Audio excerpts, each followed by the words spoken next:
Welcome to Serenity Rising Healing with Cancer. I'm Bron Watson, and I want to welcome you to not just a podcast, but to a community, a new way of seeing, feeling, and walking through the chaos of cancer. Welcome to Serenity Rising. This week we have Charmain Woods as our guest. Now, Charmain is a living testament to the power of resilience, purpose, and transformation. From surviving a childhood marked by parental domestic violence and addiction, leading into homelessness, she has risen to become a police officer, a lawyer, criminal profiler, and a community advocate, a journey that defies the odds and inspires countless others. Now, get ready for it, people. Here's a snapshot of her personal triumphs. So she overcame childhood homelessness and poverty and turbulent family environment. She chose to rewrite her story through education, service, and advocacy. And she uses her lived experience to connect deeply with those facing hardship. Now, Charmain holds a Bachelor of Laws, a Diploma of Criminology, an Associate Degree of Paralegal, a Diploma of Teaching, and more. Not only that, she's completing a Master's, a double degree in Wills Estate Planning. She's also a qualified criminal profiler and intelligence analyst, and I cannot wait to find out more about that. She served 24 years in the Victoria Police, specialising in child abuse, sexual assault, and criminal analysis. She rose through the ranks to become a sergeant, working alongside top-level police leadership. She's recently admitted as a lawyer in the New South Wales courts, focusing on vulnerable populations. She's an active member of Mid Coast Board, formerly on the Hastings Business Women's Network. Not only that, Charmain went through a diagnosis of bone and blood cancer 4 years ago. There was 3 years of observations by Chris O'Brien Lifehouse in Sydney, followed by a removal of a large part of her 9th rib with 12 weeks or more recovery from collapsed lung and intensive care. She's married to Graham, has two beautiful children, Alicia and son Spencer. Alicia's a psychologist and her son is studying to become a lawyer. So get ready, people. There's going to be an amazing practice here in Port Macquarie. But her strength comes from tapping into the universe and staying connected with the power that guided her and directed her along her life path. So welcome, Charmain. Oh, thank you. Thank you very much for having me. I feel very humbled to be here today. And I was just listening to that and thinking, oh, that sounds a little bit exhausting, but we all have a life story, and that's my busy little life story that I've taken so far.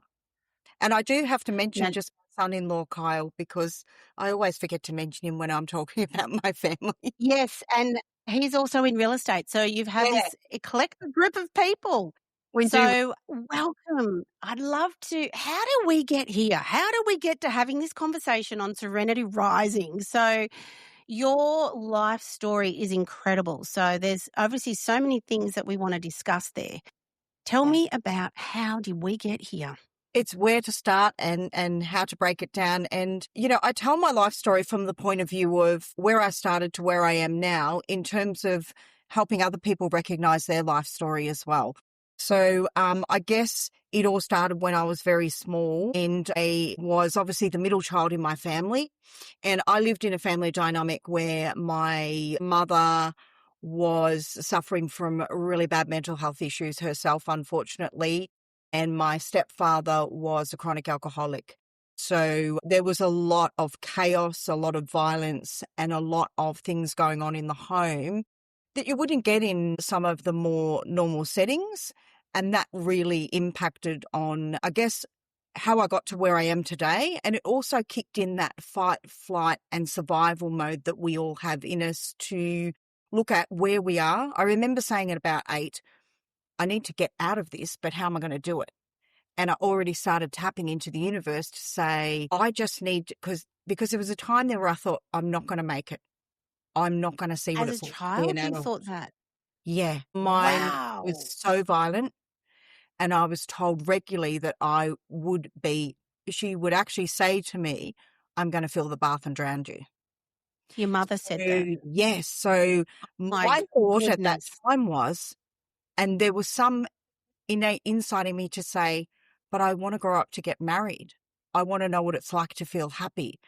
And one day I want to have kids. So these things were thought processes that went through my mind at that stage. And I just remember every night in bed going through this mantra of, speaking to the universe and telling them, tapping in, this is what I need, and I'll make some deals with you too.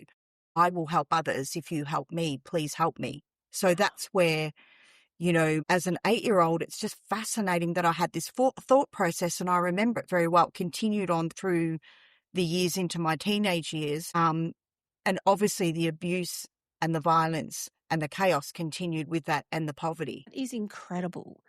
And, somewhere in you, there was that learning. Like that didn't happen by accident. Resilience and the ability to see beyond the situation is something most adults have struggling with, let alone an 8-year-old child. Yeah, I almost think when I tell people, I think they probably won't believe that this was the thought pattern I had at the time. It was, I think, to do with your flight or fight as well. And also your belief in what is in the universe, and that how you transfer that energy, and you take that energy and say, well, the thoughts and the energy I'm using, I need to turn them into something that can create an opportunity for me to move through what I was going through. So the plan was then, I laser focused on what was going to be my career and how I was going to get money to get security to get out, and that evolved as I got a bit older. Yeah. Yeah, and you were homeless by 15. Yes. Yes, that was good an experience. I won't say it was a good experience, but no, and it's very more again. I experienced. mean, that mantra must have been part of who you were to even get to there. How old were you when you joined the police force? So I was 20 years old when I joined the police force, and I remember just, in the time of homelessness, the thought process was to build what I call is an upside down pyramid. I'm at the pointy end at the bottom. What steps and bricks am I putting in to get to the top bit where I am now, where there's so many bricks and so many positive levels of what's been created, and they're all the things that make you happy. So it was coming from that point. And, the police force was literally, I was already in a business studies course, and I was, developing income, security, and things that you need to survive. But then I literally, and this is how I do work, and you'll probably laugh at this, I opened the newspaper and I felt the universe said, there it is. And they had this 2-page spread for the Victoria Police Force. And I went, that's what I'm meant to do. In my head, I said, that's what I'm meant to do. I'm going to go and do that. And I started, bargaining off how this would occur and how I would do That's this. incredible. And I think the secret, and I think this is something that I've learned at a much, much older age, might I add, is that in terms of being able to listen to, so some people, the universe, God, Mother Nature, Dennis, as I say, Dennis. I like it. Dennis is saying to you that there's a calling there, but you were wise enough. You had your ears open, your heart and your soul was open to hearing that space, that hint or that cue to say, am I on the right path? And bang, here it is in front of you. That's amazing. And as I said, I take my hat off to you, Charmain, that wow. Thank you. Look, you're totally right. And it's happened. My husband quite often says, okay, so what's next?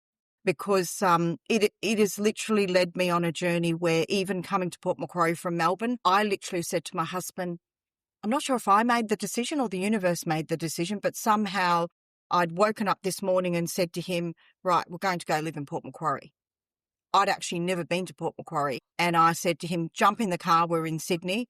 And the kids all looked at me, they were small. I said, drive to Port Macquarie. So thank goodness my husband is just a lovable teddy bear who just follows the dream. And so we drove to Port Macquarie. I said, here we are, this is where we're going to live, this is right, and this is what we need to do.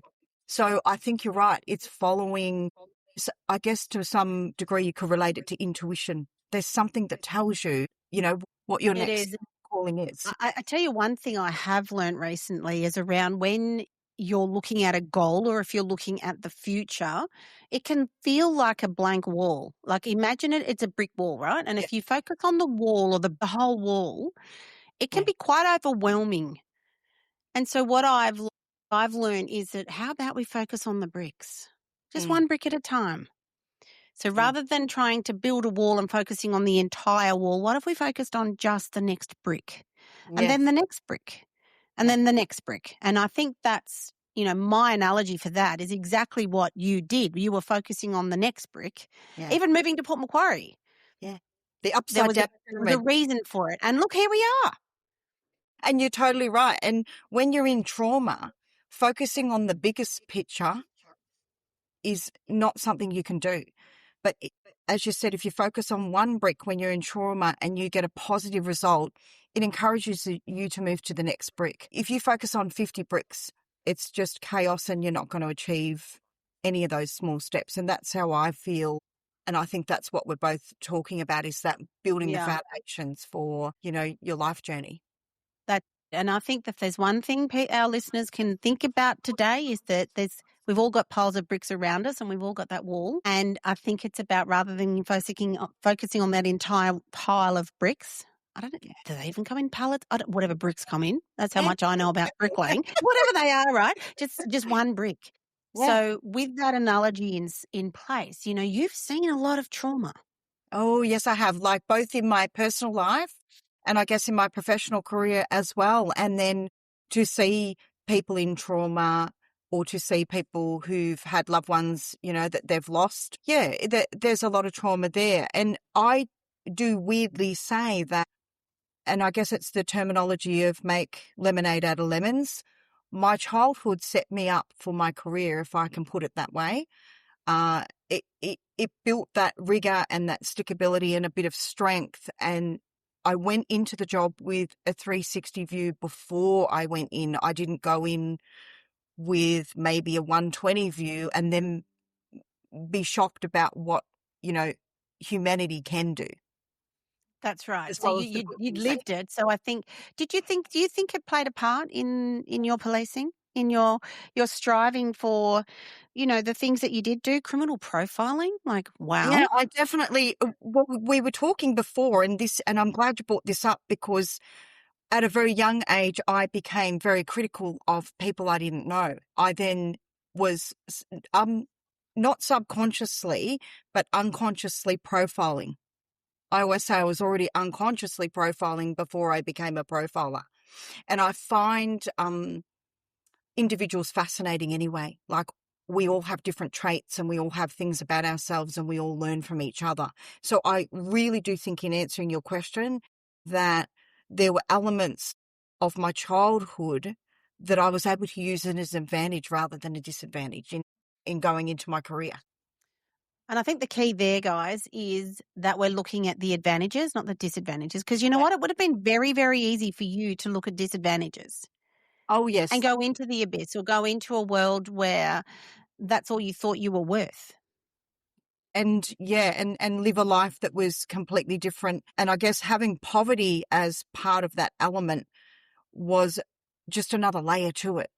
And we actually, I always tell this story to listeners or when I'm doing guest speaking about the shack, because we lived in a tin shack and the shack had dirt and there was no running water, there was no toilet and lots of holes in the walls. And, for a young person, your mind just trying to absorb that and then accepting that as your normal, but not realizing there's something a little bit different, what's outside that door, So what do you think, if I can take you back to the various times in your life where you have been in a situation where it's been, let's use the analogy of the shack with the holes, the dirt, no running water, toilets, the shack. I like that. I like the shack, although it wouldn't have been nice at the time. But those shack versions, like, it's no different to when you were lying in a hospital bed. It's no different when you went, I'm becoming a police officer. It's no different to saying, I am done with policing. I'm moving into law. Like, as those shacks have come up per se, what has been the secret sauce there? What has helped you focus on the what if? Because you couldn't see it. It didn't exist. No, being consistently told that you would be nothing is a huge driver. It can drive you to the left or the right. It was a driver for change for me because I wanted to prove to myself that I could be something and that I could matter. And in saying that, it doesn't mean that you go out and get a career. It might be that you matter to the family that you create, or you matter to that one person that means a lot to you. And so the common theme for me was to improve who I was. And when I got the benefit of that, I would then go on to help improve the lives of others. So the common theme through, if you look at both of my careers, is to help others. To help others. How do they help them? And I think coming across to lawyering, I'm now in a better position to do that. Even though we know the law's unpredictable, I have that opportunity every day to say, hey, let's see how we go. Let's problem solve our way through this event and get Well, to you finish. can look at a client in the eyes and go, I get you. Yeah, I get good. you. And that, I believe, is priceless. And, and when you're on that crossroad in a shack situation, it's either left or right, Yeah.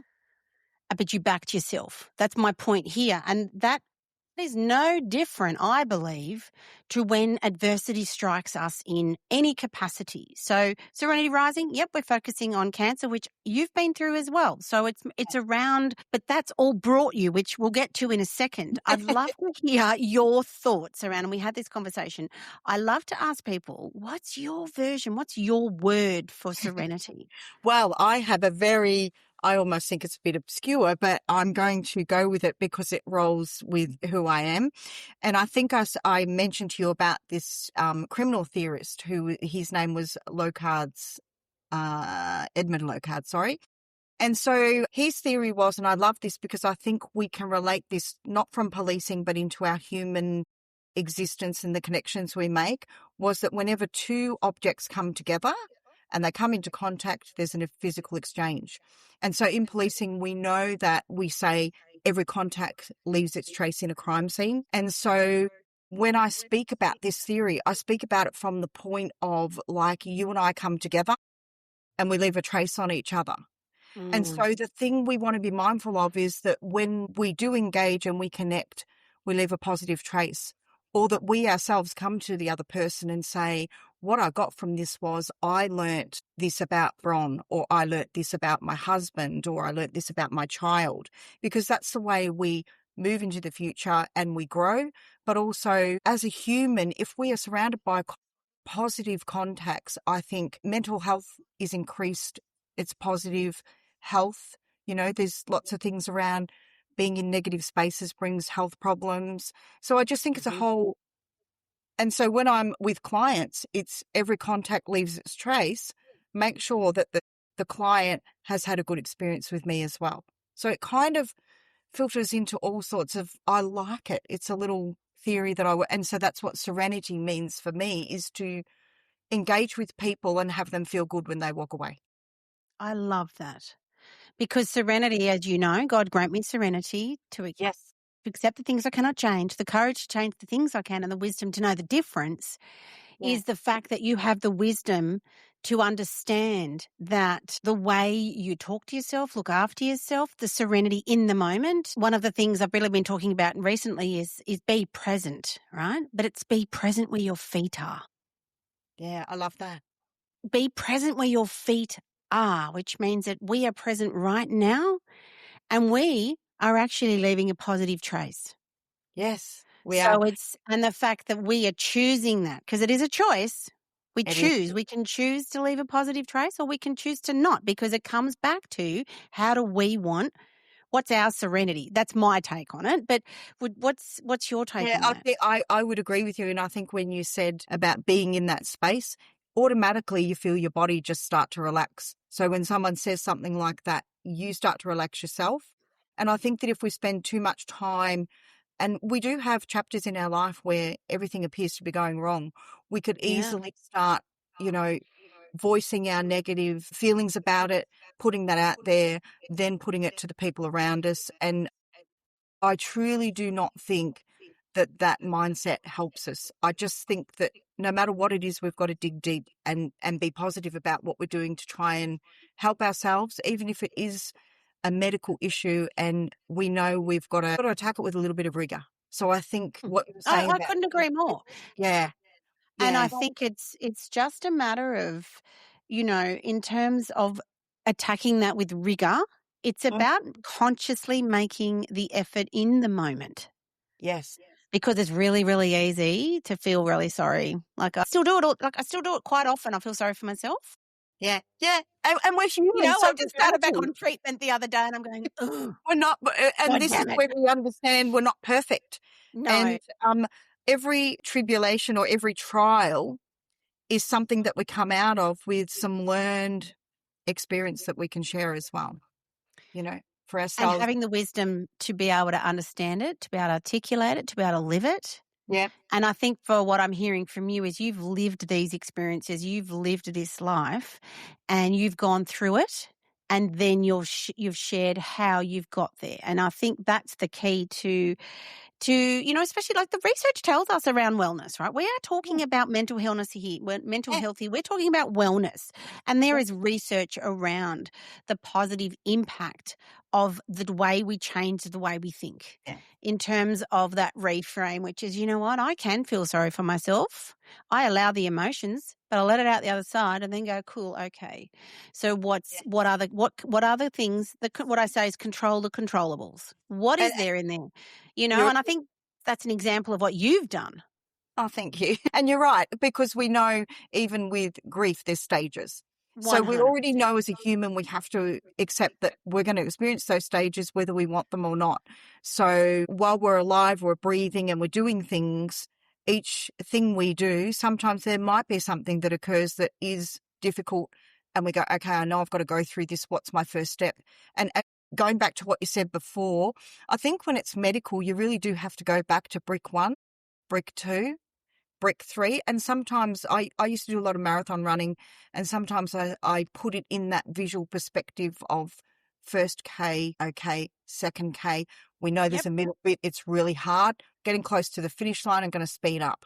That's the human spirit of going through something and getting to so it's quite interesting. It surely is. Like I did a half marathon too in my day. Yeah, oh, I love about that. 10 years ago. Who would have thought?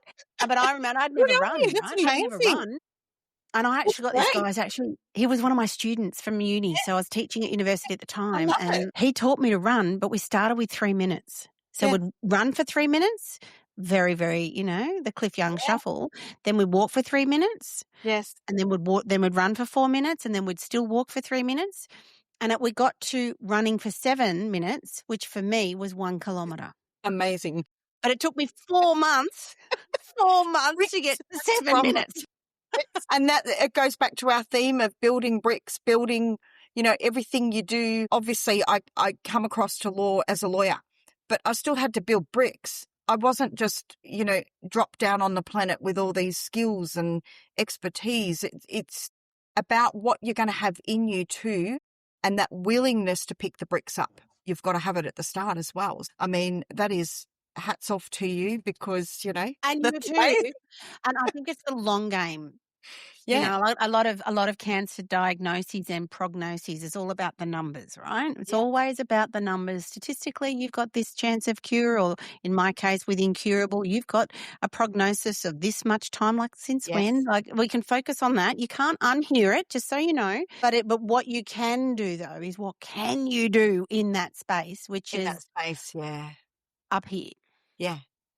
And you're a living testament to that. And I'd like to get to the fact that 4 years ago you had a diagnosis and that it had been smouldering and that you were looked after, and then you ended up in Chris O'Brien Lifehouse in Sydney. Yeah. Tell us about that. And look, it's not a story I've talked about very often, so I tend to sometimes not even talk about medical things. I don't know. And I thought today was a great forum to do that. I'd really like to hear your story because your life got you to that point and beyond. Yeah. And so I still remember at the time I was only starting out as associate degree of paralegal, and I'd had an appointment booked this day for my interview for my first job at a first law firm.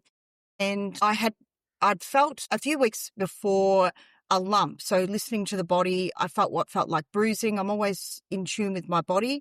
So I went to the doctors. I said, look, I need an ultrasound because or something. I've this really bad pain in my right side.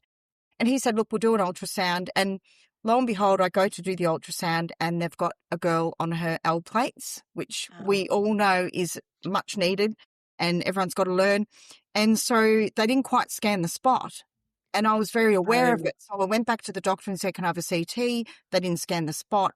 He then organised a CT, and subsequently I walked in there, and I like to say I have what's called now scan anxiety. I never had it before, but I walked in there and the doctor wasn't my normal doctor, and he pretty much said to me, look, you've just got bone or blood cancer. He just said it like that. Oh, that's what I'm talking about. Nope, Right. you didn't ask for that. This is part of what And I Serenity just froze. Rising's about. We're going to stop And, that behaviour. and I was 30 minutes away from an interview for my job. And I remember driving in the car into the main part of town. I rang my husband, who's an absolutely amazing man, and I was crying, and I said, you are going to need to say some words to me right now so that I can get through this interview. Because the two things I said to him was this: I've just Googled, Dr. Google, don't do that, I know, and I have this long.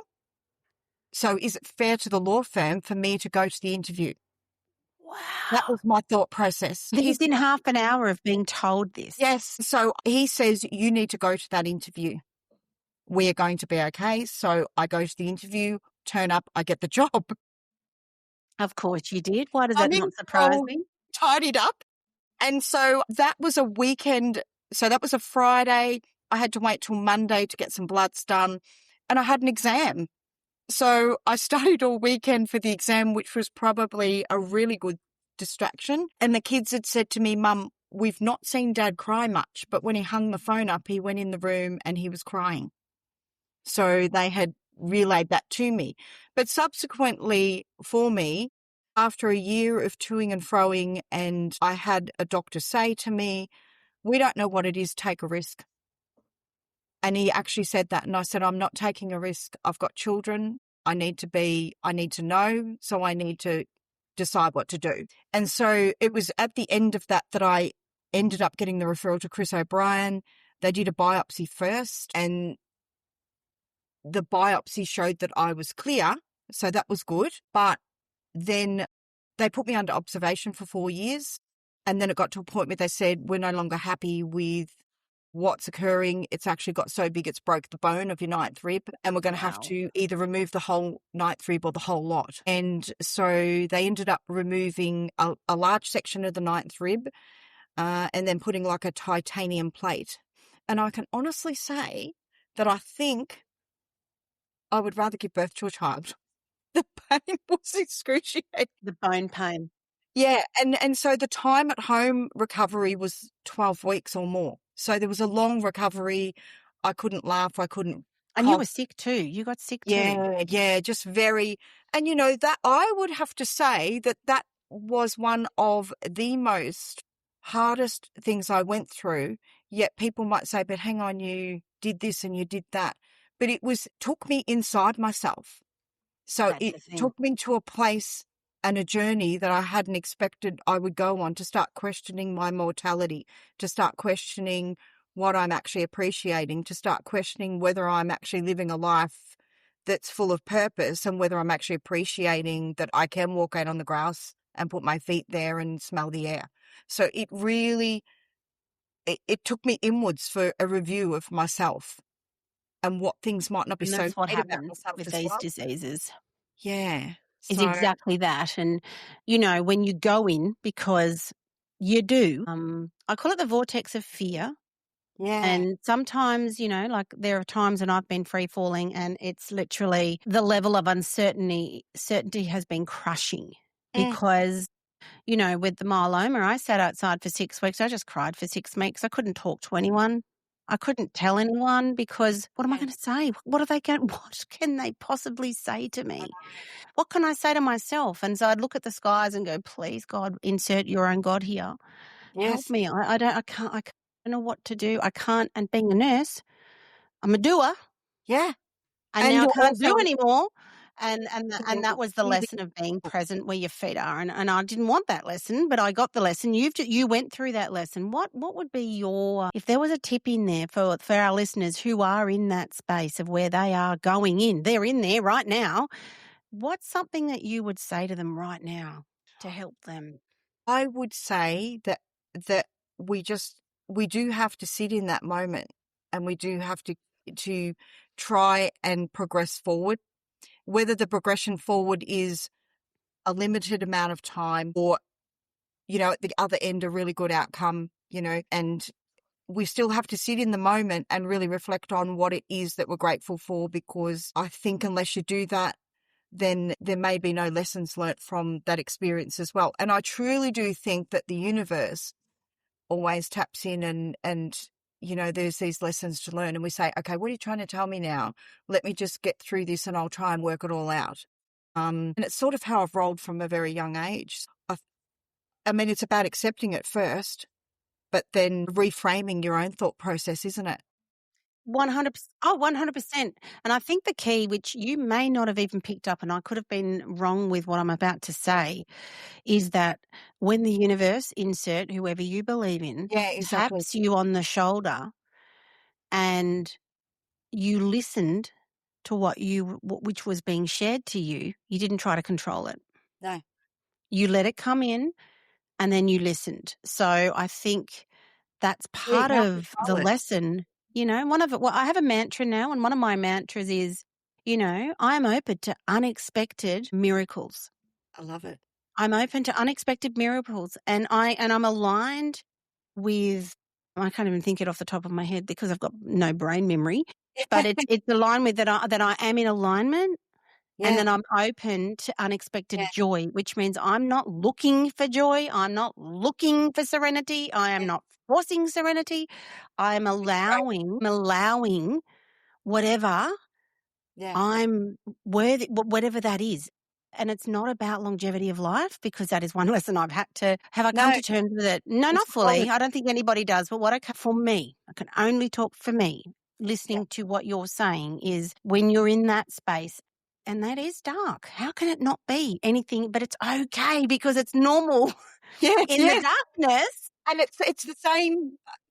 Yeah. And what's even more important is the fact that you allowed yourself space to listen to whatever you wanted to listen to, and then you made a decision what was right for you. Yes. Would that be right?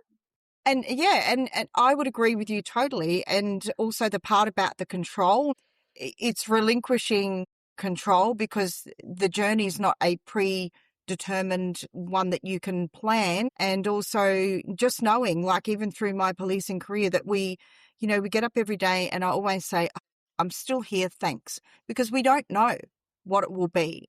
And I love what you've said about it. It's not about the longevity of it, but it's that quality of being open to all those experiences and the happy experiences that will come your way. I mean, I think that's it's a really great insight and reflection into that place you go into and I always equate it to, I used to get nervous before an exam, and I found I was walking around with that feeling, when I didn't know, the fear of the unknown, the fear of what the outcome is.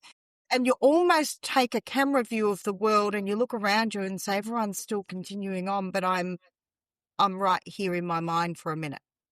Yeah. Well, it's like the world goes on and you're not in it. It's like almost like a paradigm. What was that movie back in the day with Keanu Reeves? What was it called? The Matrix, right? I'm in the Matrix. One of my favourite actors. I didn't. Hey, how did I get here? Have I been teleported? Or even better, I feel like I'm in that movie with the dome, and then it's a game, and I'm the only one that doesn't know, and I'm playing this game. And so to me, it's about that's where serenity, or in your case, looking at how you play in that space in the moment. That's the key, and not what you do next. No. You can't. Not what you do next. It's not what you do next. And that changes your whole perspective if you've been a person such as myself who's already knowing that's the next point on the map. That's the next. It was to let go of that. And, because it was a bit of a journey with unknown answers, a bit of a journey with finding the right people to help me as well, finding people with good bedside manner, finding people who made me feel okay in that space and didn't make me feel worse about things that were going on at the time. And it took a long time to recover, but reflecting on the other side of it, I've kind of just ticked another little notch in my belt of lived experience. So, and I'm here, and I got the chance to, whether it was difficult or not, I still got the chance to experience it. It's like when they say you fall in love, and if you've never been in love and had your heart broken, then you haven't experienced. You know what I mean? Yeah. I do. Yeah. And I think but that's the lesson for you, right? For me, it's the gratitude. It's the You know, because I mean, honestly, in the cancer space, how do you find gratitude of cancer? It's like, that's a really bloody good question. You know, there's some lessons there that I certainly could have done without, but I think it's about, I can't change that. I mean, I think and then I think there's one thing where there was like a game, it's like playing basketball back in the day, right? Or I play pickleball now, right? So we're playing pickleball, and I'm not that good, just putting it out there. Thankfully, it's social, so people don't expect too much of me, right? Anyway, thank God. We're playing the game. I suck. I'm not that good. Ball goes in, ball goes out. What's important isn't what happened. It's the next play. Yeah. So I can either focus on, my God, I've missed the ball again, which I do at times go, or you're playing with someone and they go, oh, you've better luck next time. It's like, No. there is no, what luck? Yeah. Anyway, but what's next important is that I'm focusing on the next play. Yeah. So when it comes to health, adversity, life, challenges, trauma, it's the next play, not what has happened, not what's going to happen in the future, because guess what? It is so uncertain. And uncertainty, I think, is a killer of dreams, because if we're living in that projection, you are so missing being present where your feet are. And it's like looking at the whole damn brick wall again, not the brick. one or two pieces that are in front of you. So I think it all ties into each other. And I would just like to say that I think what you're doing is amazing anyway with these podcasts, because, there's people out there who'll be listening, and also being able to think about their own perspective of what's going on with them and use some of these strategies around serenity to build their brick wall or their upside down pyramid, it is. And it's their wall, it's their pyramid, it's their serenity, it's not mine. Yeah, exactly. All right. It's and I think if we can create awareness, you and I, we create awareness for people to be aware that there are some things they can't change, but there are some things they can, and just working out the ones we can, like changing my blood. I can't change my blood. You can't change the fact that you now have a titanium plate where you used to have a rib. And it does that would still be causing you grief at times, I would imagine. Well, it beeps off at the security going into the courtroom. So I've always got to say to them, well, I can't pull out the titanium rib, and they all have a chuckle now because they know that because I've had them say, oh, you've got a piece of metal up here. But look, it's about I guess we recognise, talking to each other, all the outcomes are different. And if not this, a year from now, something else could occur. So it's about living in the space we're in now, going back to what you said before, being grounded in that moment, looking at those small bricks. And I think you're an absolute amazing representation of thank you. those little philosophies we're talking about, and also that connection. Like, I can walk away today and I've learnt something more about myself through talking to you as well. Well, I hope that the trace evidence that we have left, every contact what am I called? A forensic profiler. The trace evidence that I have left is a positive one. Now, before we finish up, I would love you to think about over your life journey and over the many, many times you have faced adversity, trauma, those steps. What's one thing that I know that you've mentioned that you have tapped into the universe and you listened? I think we've discussed that, but is there something that for our listeners who could be going through some tough times, because we know they are, what's something that you would like to leave as your trace evidence? I think, that's a good question. And I think, because I want to be careful answering from what I feel in my heart, is that I always look at it from this point. We've got one life, and no matter what's thrown at us, we have to fight with rigor and tenacity and make the best of whatever it is that we've been given. And that is it in a nutshell. And, if that's being surrounded by the family, you have your favorite dog, or, what is that? Like, I put my hand on my cavoodle and I feel good. So it's about going to the small moments and enjoying them and not missing them because of life that gets busy. And obviously I get very busy. You would, and you would hear, like, the stories you hear. Yeah. The stories and the adversity. It's no different to anybody having adversity, I believe. Yeah. And I hope I've answered you by saying, let's strip away everything and let's just say, this is who we are. And I'm going to sit in a moment And so no matter what I do, that importance of being in some moment at least once in your day, and whether that's FaceTime your daughter and say, "How you going? I love you," or "I'm going to eat the orange and taste it," or "I'm going to have a cup of tea with my husband." It just has to be, like for me, I take it back to the bare minimum and say, without all these things around me, what do I just need for inside me? What does my soul need? I need to feel loved, and I need to feel those people around me that make me feel good. And so that's down at the bare minimum, and that's what we all need, I think. I couldn't agree more. So when I talk serenity in our moments, that's what I'm talking about. Yeah. It's being present where your feet Strip are. everything away and be present. Take it all back. Right. So you do public speaking. You do lots of cool, really cool things. How can people get hold of you? Where's the best place to connect with you? I'm around town, but most of the time people find me, clients and guest speaker opportunities, through my LinkedIn page. So they go straight there. And if you do Google my name, there's lots of spots where you can find me on Google, but I'm getting a lot of my clients and a lot of my guest speaker roles through LinkedIn. And of course, when my clients come to me, they say, "I've already read your page. I just need you to do this for me." I And I was love like, that. "Well, we need to meet." Well, I love that, being in running a social media Yeah. marketing agency. That's exactly what we want. And the other thing is we want to be connected where we want to be connected. So Yeah. find Charmain on LinkedIn, reach out. Yeah. Now, at the bottom in our show notes, there is a link where it's called fan list, where you can actually leave a question for Charmain or myself, any feedback, any insights, because we will be contacting everybody. Every single person who leaves a message, we will absolutely be in touch. So thank you for your time today. You are a total inspiration in the fact that no matter what adversity has come your way, that you have grounded yourself enough to work out what you can change and what you can't. I think that is truly inspiring. So thank you. And Thank you. what's your dog's name again? So it's Queen's Counsel Kevin. Correct. Queen's Redhead Counsel. Cavoodle. Thank you, Queen's Counsel Kevin, for looking after Charmain. We so appreciate it. Thank you, Bronnie, for having me today, and thank you to the listeners.